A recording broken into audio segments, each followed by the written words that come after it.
My family called me a failure and dismissed my dreams as child's play, but at my brother's glamorous gala I sat in silence until his fiancée suddenly gasped, "You're the Phantom CTO?" The room froze, and my parents' jaws dropped. I'm Sophia Bennett, and my life nearly ended at 34 in a fireball outside my San Francisco penthouse. The night was crisp, the kind of Bay Area chill that cuts through your jacket and makes you crave a double espresso from Blue Bottle. I just stepped out of my building, keys jangling, when the world erupted.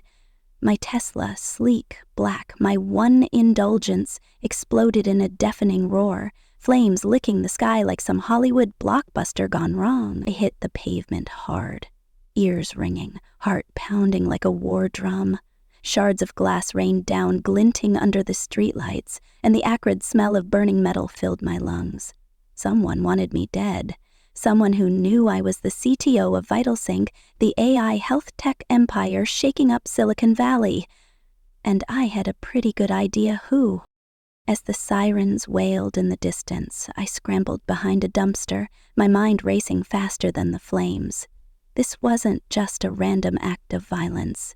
VitalSync, the company I'd built from a garage with my best friend Mia Chen, was on the verge of a $350 million 0 cents acquisition by Nexus Health Technologies. We were rewriting how hospitals talk to each other, saving lives by cutting through the chaos of medical data. But success breeds enemies, and in Silicon Valley, envy is a currency sharper than any blade. Was it Nexus, trying to tank the deal? A rival startup we'd outmaneuvered? Or... My stomach twisted at the thought. Someone closer, someone who knew I'd kept my success a secret from the one group that should have mattered most. My family. Let me back up. I grew up in Palo Alto, the beating heart of Silicon Valley, where every neighbor is either a venture capitalist or a Stanford dropout with a billion-dollar idea. My father, Dr. Charles Bennett, was a neurosurgeon, the kind of guy who could crack open a skull and fix a brain aneurysm before breakfast. My mother, Elizabeth, was a federal judge, her name whispered in legal circles like she was the second coming of Ruth Bader Ginsburg. And then there was my brother, Ethan, 5 years older, a cardiologist with a resume so perfect it could have been framed at the Smithsonian. Our house was a modern masterpiece, glass walls, minimalist furniture, a view of the Santa Cruz Mountains. But it was also a pressure cooker. Dinner wasn't just food, it was a performance review. "What did you achieve today, Sophia?" my mother would ask, her fork poised like a gavel. Ethan always had an answer.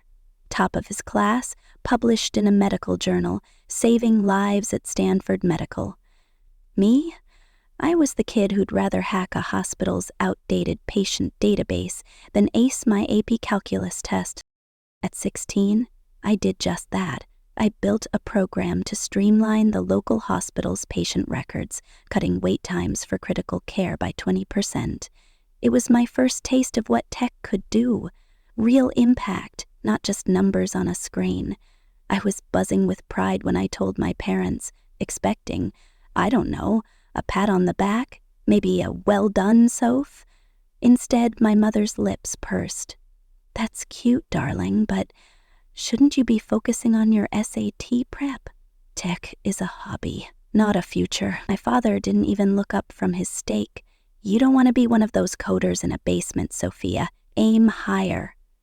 Ethan, ever the golden child, chimed in with a condescending smile. "Maybe you can design a website for my practice someday." I wanted to scream. Instead, I retreated to my room, my sanctuary of circuit boards and glowing monitors, where I taught myself Python and Termso until the sky turned pink with dawn. That dismissal lit a fire in me, but it wasn't the only spark. The first real danger came that same year, when my hospital hack caught the wrong kind of attention. I'd shared the code on a coding forum, naive and proud, not thinking it'd be a beacon for trouble. A rival coder, some anonymous handle called Shadowbite, hacked my project, twisting it to scrape sensitive patient data. Suddenly, I was staring at an email from the hospital's legal team, accusing me of a HIPAA violation that could have landed me in juvenile court. My hands shook as I traced the breach back to Shadowbite, spending sleepless nights rewriting the code to lock them out. I fixed it, barely, and the hospital dropped the case, but not before my parents got wind. "This is why tech is dangerous," my father said, his voice cold as steel. "You're playing with fire, Sophia." He wasn't wrong, but not for the reasons he thought. My bedroom became my fortress after that.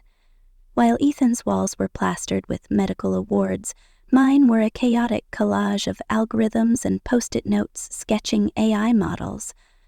I'd code until 2 a.m., fueled by Red Bull and a stubborn need to prove them wrong. My next win came at 17, when I built an app for my school's charity auction. It was a game changer. Bidding went digital, costs dropped by 70%, and we raised a record $50,000, 0 cents for cancer research. The principal called me a prodigy at the assembly, but when I got home, my mother barely glanced at the certificate. "That's nice, Sophia, but have you finished your college essays? Yale's pre-law program won't wait." I swallowed the hurt, but it festered. That night, I entered a national coding competition, pouring every ounce of frustration into an AI-driven inventory system. I won first place, standing alone on a stage in Seattle while my family toasted Ethan's residency at a Napa Valley vineyard. The judges, all Silicon Valley veterans, pulled me aside. "You've got a gift, kid," one said. "Don't let anyone tell you otherwise." Their words were oxygen to a suffocating fire. That was the moment I made my vow. I'd build something so big, so undeniable, that my family's dismissal would choke on its own arrogance. I rejected Harvard, Stanford, all the Ivies they'd pinned their hopes on, and chose Caltech's AI program instead. Full scholarship, top-tier faculty, a chance to breathe. My parents were livid. "Caltech?" My father spat, as if I'd chosen a community college. "You're throwing away your potential for a tech trade school." My mother's voice was sharper, cutting deeper. "This isn't what Bennetts do, Sophia. You're better than this." Ethan, home from his residency, tried to play peacemaker. "It's just a phase, Mom. She'll come around to law school." I packed my bags that fall with their disappointment heavy on my shoulders, but also with a spark of freedom I hadn't felt before. Caltech was my liberation. For the first time, I wasn't the disappointing daughter. I was Sophia, the girl whose AI models stunned professors and whose late-night hackathons became campus legend. In my sophomore year, I met Mia Chen in an AI ethics course.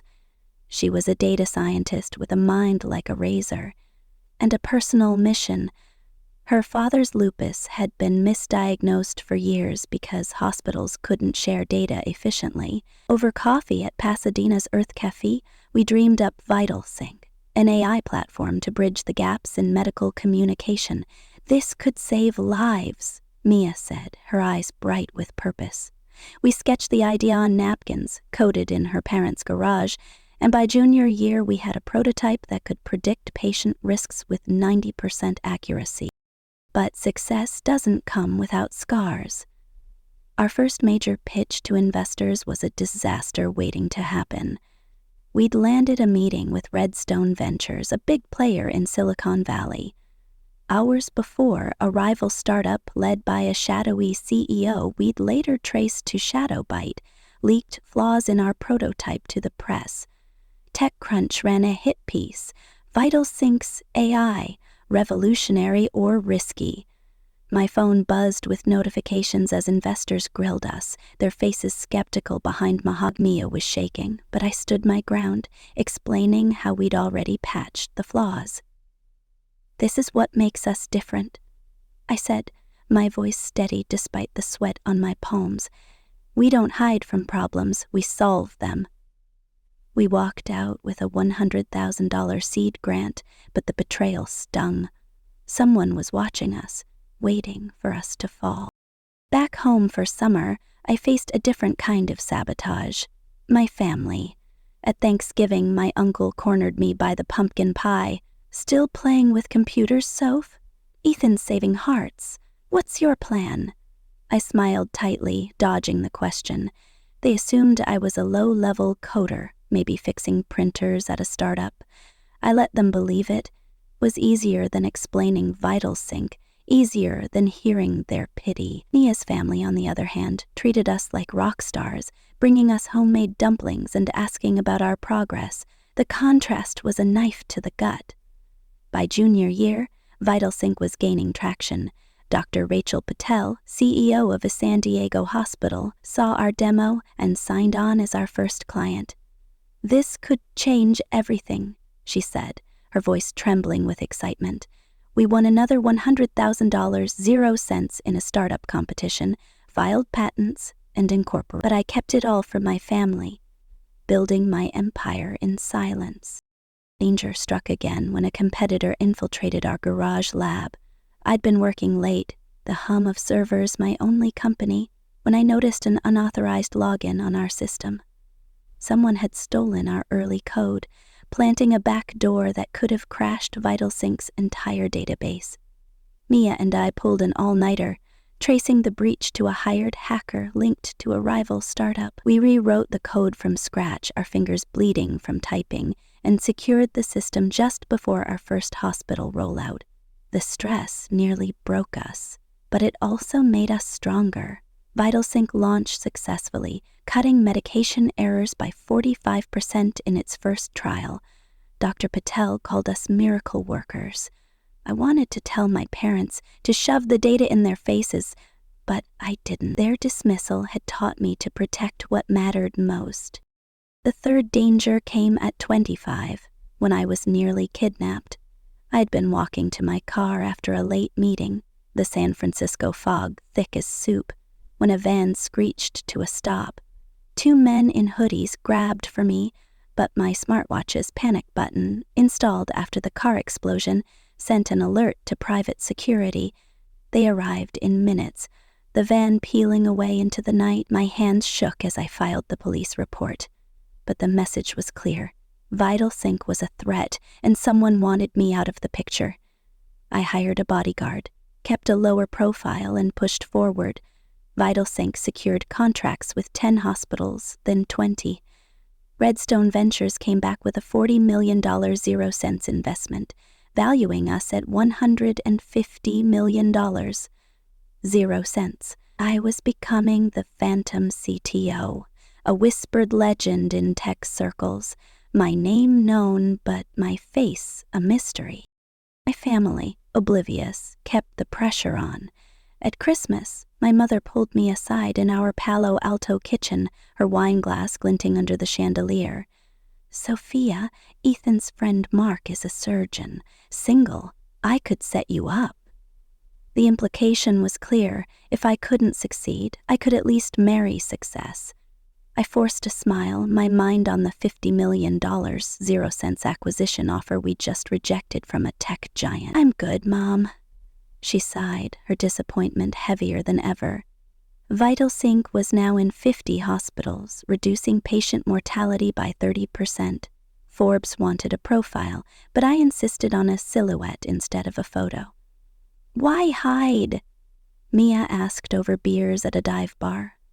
I didn't have a good answer, just a gut feeling that my family's validation would come with strings. The fourth danger hit like a tsunami.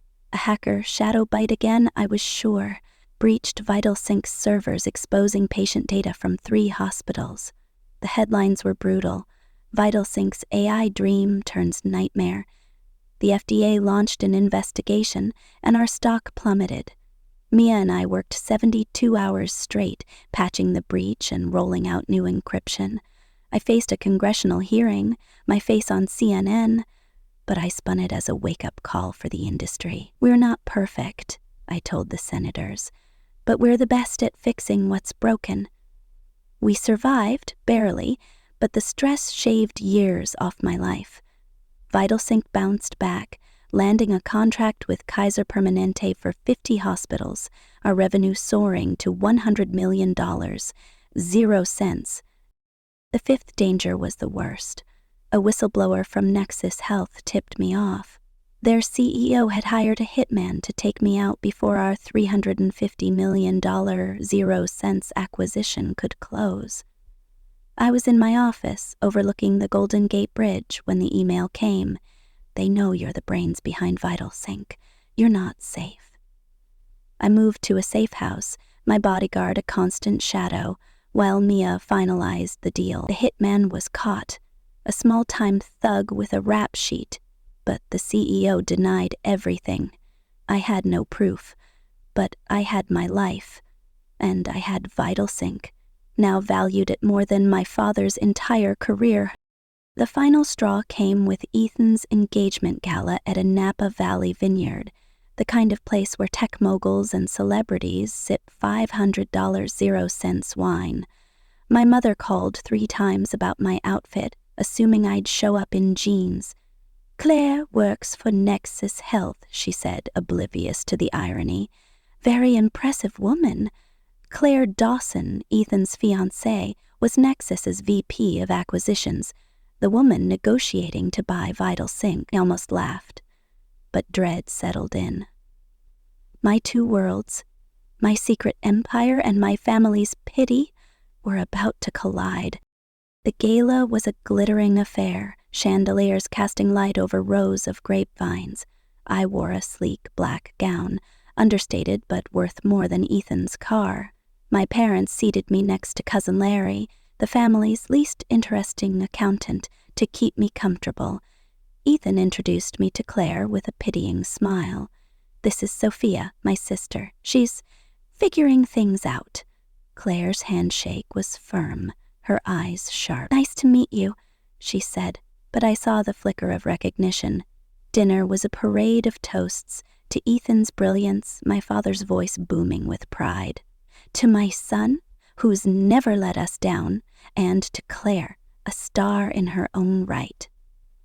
I sipped my wine, biting back years of resentment. Then it happened. Claire, mid-conversation, froze. "Sophia? Bennett? As in Sophia Bennett, CTO of VitalSync?" The table went silent. Ethan laughed nervously. No, my sister's just a coder."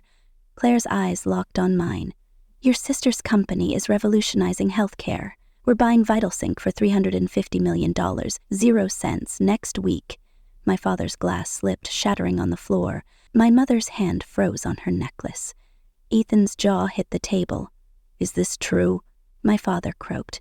I nodded, calm as the eye of a storm. "Yes. Mia and I built VitalSync. We serve 500 hospitals, employ 100 people, and we're saving lives every day." The room spun. Relatives who'd pitied me hours earlier now stammered congratulations. My mother claimed she'd always known I was special. My father mumbled about encouraging my potential. Ethan just stared, his perfect world upended. Claire, mortified, pulled me aside. "I had no idea you were Ethan's sister. Your profile's so mysterious." I smiled. "I like it that way." As I left, the weight of their shock felt lighter than I'd expected. I'd built my empire, survived their dismissal, and outrun death itself. Whatever came next, I was ready. The Napa Valley vineyard glittered like a scene from a dream. But for me, Sophie Bennett, it was a battlefield. The chandeliers cast golden light over rows of grapevines, and the air was thick with the scent of oak barrels and ambition. My brother Ethan's engagement gala had just detonated my carefully guarded secret. I was the CTO of VitalSync, the AI health tech empire, poised for a $350 million 0 cents acquisition by Nexus Health Technology. Claire Dawson, Ethan's fiancée and Nexus's VP of acquisitions, had outed me to a room full of my family's elite circle, their jaws dropping like dominoes. My father, Dr. Charles Bennett, stood frozen, his wine glass trembling. My mother, Elizabeth, clutched her pearls, her federal judge composure crumbling. Ethan, The golden cardiologist stared at me like I'd grown a second head. The silence was deafening, broken only by the clink of a fork hitting fine china. I'd spent years building my empire in the shadows, dodging their pity, surviving assassination attempts, and outsmarting corporate saboteurs.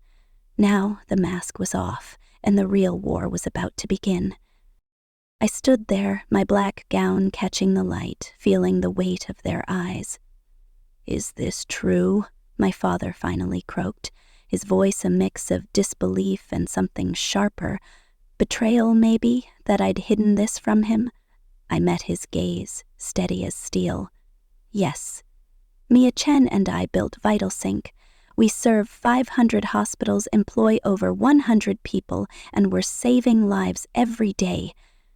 The words hung in the air, a declaration of war against their decades of dismissal. Claire, realizing she'd just lit a fuse, tried to backtrack. "I had no idea you were Ethan's sister, Sophia. Your profile's so elusive." Her professional polish cracked, revealing genuine awe. "You're the Phantom CTO." I gave her a small smile, but inside my mind was racing. This wasn't just a family reckoning. It was a chess move in a game where the stakes were my life, my company, and the truth I'd guarded so fiercely. The room erupted into chaos. My uncle, who'd once suggested I learn typing for a secretarial job, stammered, $350 million, 0 cents? Sophia, you're a genius. My cousin Larry, relegated to the kids' table of family esteem, asked if I could hook him up with startup tips. My mother, ever the strategist, recovered first. "Darling, we always knew you had a spark," she said, her voice syrupy, rewriting history with the ease of a courtroom closing argument. My father nodded, claiming he'd told colleagues about my tech-savvy daughter for years. Lies, all of it. But their opportunism was predictable. Ethan, though, stayed quiet, his face a storm of confusion and something darker. Envy, perhaps, that his little sister had outshone his carefully curated perfection. I answered their questions politely, deflecting their sudden fawning with the precision of a fencer. But beneath my calm, a question gnawed. What would they do with this truth? And what would Nexus do, now that Claire knew I was more than a name on a contract? As the gala wound down, Claire pulled me aside by a wall of ivy, her burgundy dress catching the moonlight. "I'm sorry if I put you on the spot," she said, her voice low. "But Sophia, your work, it's extraordinary. Nexus has been chasing VitalSync for years." Her sincerity disarmed me, but I wasn't naive. She was Nexus's deal maker, and this acquisition was her career's crown jewel. Was her warmth genuine? Or a tactic to soften me before the final negotiations? "It's fine," I said, keeping my cards close. "Just wasn't expecting a family reunion to double as a board meeting." She laughed, but her eyes lingered, searching for the woman behind the myth. "You're not what I expected, Phantom CTO." I shrugged. Good, keeps people guessing. As I walked to my car, the Napa breeze cool against my skin, I felt a strange lightness. The secret I'd carried for years was out, but the real test was coming. My family's reaction was just the opening salvo. The next morning, my phone was a war zone. Texts flooded in from relatives I hadn't heard from since high school, each one dripping with false nostalgia and not-so-subtle requests for investment advice. My mother's message was the most direct. "Brunch at the French Laundry, 11 a.m. We need to talk, darling." Ethan sent a single line, "Why didn't you tell me?" I ignored most of them, replying only to my parents to confirm brunch. Some battles had to be fought face to face. But as I sipped my coffee staring out at the San Francisco skyline from my penthouse, a new thread emerged. My security team forwarded an encrypted email from an anonymous source. "They know who you are now. Watch your back." No signature, no trace, but the timing was no coincidence. Shadowbite, the hacker who'd haunted me since high school, was back, or someone new was picking up their mantle. My smartwatch buzzed, a reminder of the panic alert that had saved me from a kidnapping attempt months ago. I tightened my grip on the mug. Whoever was after me wasn't done. The French Laundry was a cathedral of culinary perfection, its white tablecloths and Michelin-starred dishes a stark contrast to the raw tension at our table. My parents were dressed like they were meeting a head of state, my father in a tailored blazer, my mother in a silk dress that screamed, "I'm in control." I wore a simple cashmere sweater and jeans, my defiance subtle but deliberate. My father stood awkwardly, unsure whether to hug me or shake my hand, settling for a stiff nod. "You look well, Sophia." My mother was less restrained, her smile a mix of pride and calculation. "Darling, I've been reading about VitalSync all morning. The Innovation Awards, the funding rounds. It's remarkable. Why keep this from us? We're your family." Her words were honey, but I tasted the venom beneath. They weren't proud. They were scrambling to reclaim a narrative they'd never owned. I took a deep breath, the scent of fresh-baked brioche grounding me. "You know why," I said, my voice calm but unyielding. "Every time I tried to share my work, you called it a hobby, a distraction. You wanted me to be a lawyer, a doctor, anything but what I am." My father bristled, his neurosurgeon ego wounded. "That's unfair, Sophia. We always supported you." I raised an eyebrow. "Like when you told me to get a real job at Thanksgiving 5 years ago? Or when you suggested I take a receptionist gig at Ethan's hospital?" My mother's face flushed, but she rallied. "We were concerned. You never shared details. How were we to know you were this?" Her gesture encompassed the invisible empire I'd built. I leaned forward, my voice low. "You could asked, really asked, not just waited for an answer that fit your idea of me." The brunch stretched on, a verbal chess match. My mother oscillated between defensiveness and reconciliation, insisting they'd only wanted the best for me. My father tried to assert control, claiming he'd seen my potential all along. I didn't let them rewrite history. "You pushed me to conform, not excel," I said, cutting through their excuses. "There's a difference." As we parted, my mother clutched my arm. "We'll have dinner next week, Sophia. A fresh start." I nodded, knowing it was a promise as fragile as the restaurant's porcelain. The real reckoning was still coming, and not just with my family.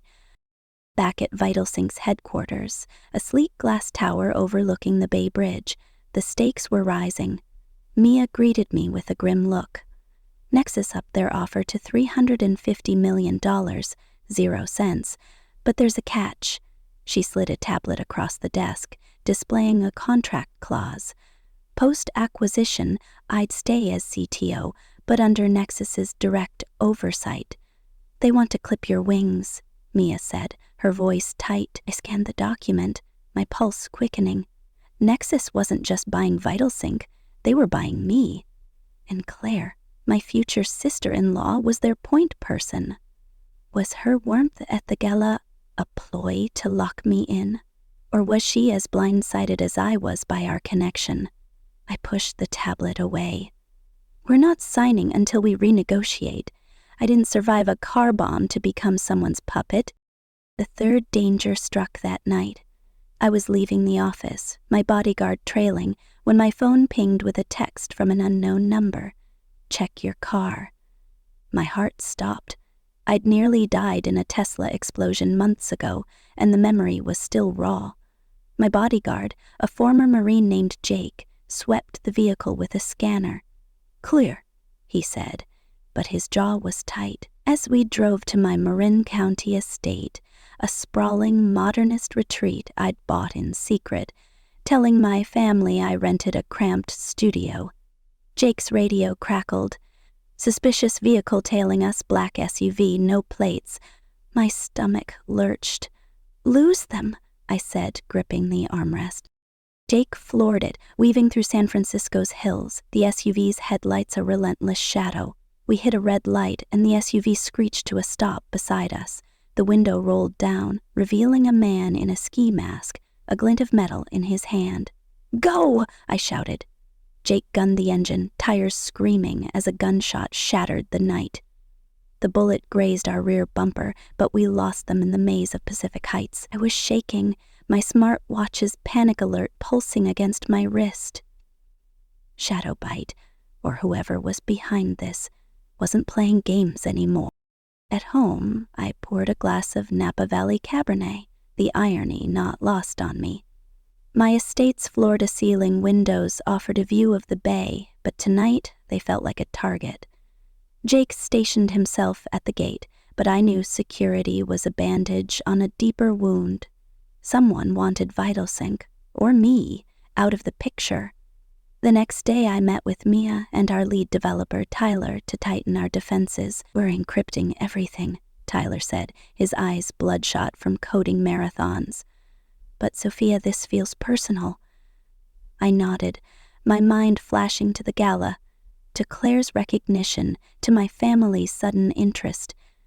Had I exposed myself at the worst possible time? The first acquisition offer had come a year earlier, a $50 million 0 cents bid from a tech titan called Helix Dynamics. Mia and I rejected it, unwilling to let VitalSync's vision, a platform that cut medical errors by 45% and saved thousands of lives, be diluted by corporate greed. Redstone Ventures stepped in with $40 million 0 cents, valuing us at $150 million 0 cents, and cementing my reputation as the phantom CTO. But success came with a price. Our board, a mix of venture capitalists and industry veterans, grew restless. At a tense meeting, they tried to oust me as CTO, citing my youth and inexperience at 33. "We need a seasoned leader," one said, his Rolex glinting. I'd anticipated the coup, rallying Mia and our loyal developers to present a new AI model that predicted patient outcomes with 95% accuracy. The board backed down, but the betrayal lingered. Now, with Nexus's $350 million 0 cents offer, the pressure was apocalyptic. The fourth danger hit like a digital tsunami. Shadowbite, or their successor, breached VitalSync's servers, exposing patient data from 20 hospitals. The headlines were merciless. VitalSync's AI fails patients. My phone buzzed with panicked calls from Kaiser Permanente, our biggest client, threatening to pull their 50-hospital contract.